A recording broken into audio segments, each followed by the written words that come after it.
Section 1. The Philosophy of Excess. If comparable, it is no longer Bugatti. Short pause.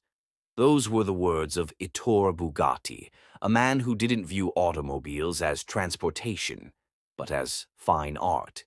Today, in an era where the automotive world is rapidly downsizing, moving toward smaller engines and prioritizing efficiency above all else, Bugatti remains a towering, unapologetic monument to absolute excess. Think about it this way.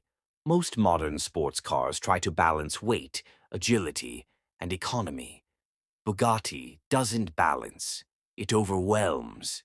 When the Veyron was introduced in the mid-2000s, it didn't just break records. It altered our understanding of what a production car could do. It proved that if you throw enough brilliant minds, raw material, and engineering focus at a problem, you can essentially bend the laws of physics to your will. But how does a car company justify building vehicles that cost millions of dollars, consume fuel like a commercial jet on takeoff, and reach speeds that require specialized tires just to survive? To understand that, we have to look past the badge. We have to look beneath the carbon fiber. Section 2. The Heart of the Beast, the W16 engine. Let's start with the heart of the modern Bugatti era, the legendary 8.0-liter, quad-turbocharged W16 engine. To put it simply, this engine is a packaging miracle. Most high-performance cars feature a V8 or a V12. Bugatti essentially fused two narrow-angle V8 engines together onto a single crankshaft. The result is 16 cylinders acting in absolute harmony. When you mash the throttle in a Bugatti Chiron, you aren't just accelerating. You are initiating a minor atmospheric event. At peak performance, this engine pulls in over 60,000 liters of air every single minute. That is roughly what an average human breathes in 4 full days, consumed by a single machine in just 60 seconds. But creating power is actually the easy part. Managing it is where things get truly difficult. To prevent this massive power plant from melting itself into a solid block of aluminum, the car requires an incredibly complex cooling network. A Bugatti features 10 separate radiators spread throughout its chassis.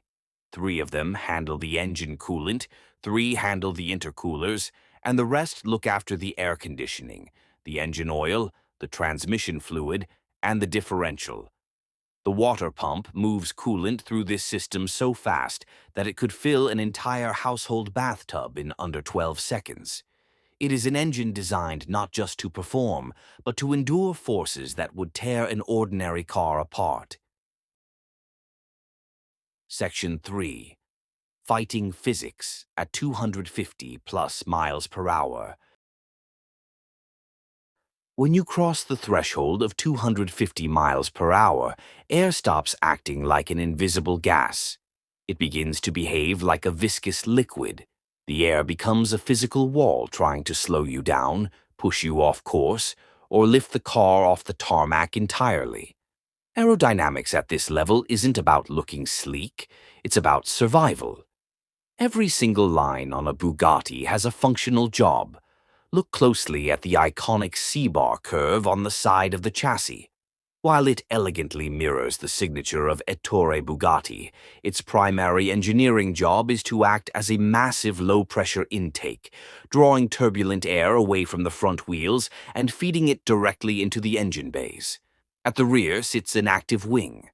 When you're cruising at normal highway speeds, it remains tucked away, keeping the silhouette perfectly clean. But the moment you drop your foot and engage top speed mode, via a dedicated secondary key on the floorboard, the car lowers its ride height, closes front diffuser flaps to minimize drag, and levels the rear wing to a razor-thin angle to slice through the atmosphere. And when you need to stop, the wing acts as a massive air brake, flipping up to a 55-degree angle in less than a tenth of a second.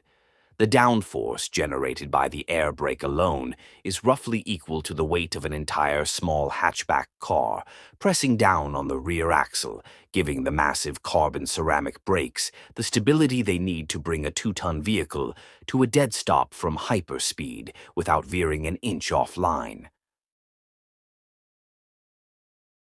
Section 4. Pure Craftsmanship. Inside the Cockpit. Step inside a Bugatti, and the sensory experience changes completely. The mechanical roar of the exterior softens into an eerie, insulated calm. In an era where luxury cars are dominated by massive, glowing plastic touchscreens that will inevitably feel dated in 5 to 10 years, Bugatti takes a completely timeless approach. You will find almost no digital displays here. Instead, look at the center console, a single solid strip of milled aluminum featuring stacked analog dials that look like they belong on a multi-million-dollar Swiss watch. The instrument cluster stays perfectly fixed in place while the steering wheel rotates around it, allowing you a perfectly unobstructed view of your speed and power reserves at all times. Every surface your hand touches is either solid metal, carbon fiber, or flawlessly stitched leather, taken from cattle raised in high-altitude regions where there are no barbed wire fences or mosquito bites to blemish the hides. Bugatti builds their interiors to ensure that if someone sits in this cockpit 50 years from now, it won't look like an old piece of outdated consumer electronics. It will still look like a timeless piece of mechanical sculpture. Section 5. The Price of Absolute Perfection. This level of obsessive engineering introduces a sobering reality: the sheer financial cost of owning and maintaining one. When you buy a Bugatti, the purchase price is merely the entry fee. Because these cars push materials to their absolute physical limits, their scheduled maintenance routines sound less like car service and more like aerospace protocols. Consider the tires. Specially developed alongside Michelin, they are engineered to withstand extreme centrifugal forces. During a routine annual service, a fresh set can easily cost tens of thousands of dollars. Even the wheels themselves must be structurally scanned and replaced every few tire changes to check for microscopic structural fractures caused by the massive torque flowing through the rims. An oil change isn't a matter of unscrewing a single drain plug. Because Bugatti uses a dry sump oil system to ensure steady lubrication during hard cornering, a technician must remove large portions of the rear bodywork and drain 16 separate fluids plugs scattered across the underbody. It is an expensive, uncompromising ritual, but for the select few who own them, it's the price paid to possess a machine that knows no compromises. Section 6. An Undying Legacy. As we move deeper into a new automotive epoch, one defined by hybrid powertrains, synthetic fuels, and digital cockpits, the legendary W16 era is drawing to a close. But Bugatti isn't stepping backward. Their latest creations, like the Tourbillon, carry the torch forward with naturally aspirated V16 hybrid engines, proving that the pursuit of mechanical art is far from dead.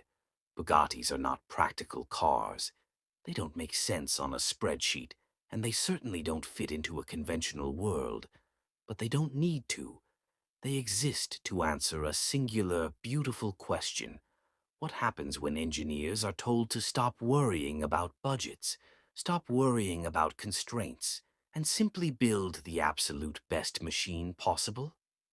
Thank you for watching. If you enjoyed this deep dive into the art of engineering, consider subscribing to the channel. Until next time, travel safely.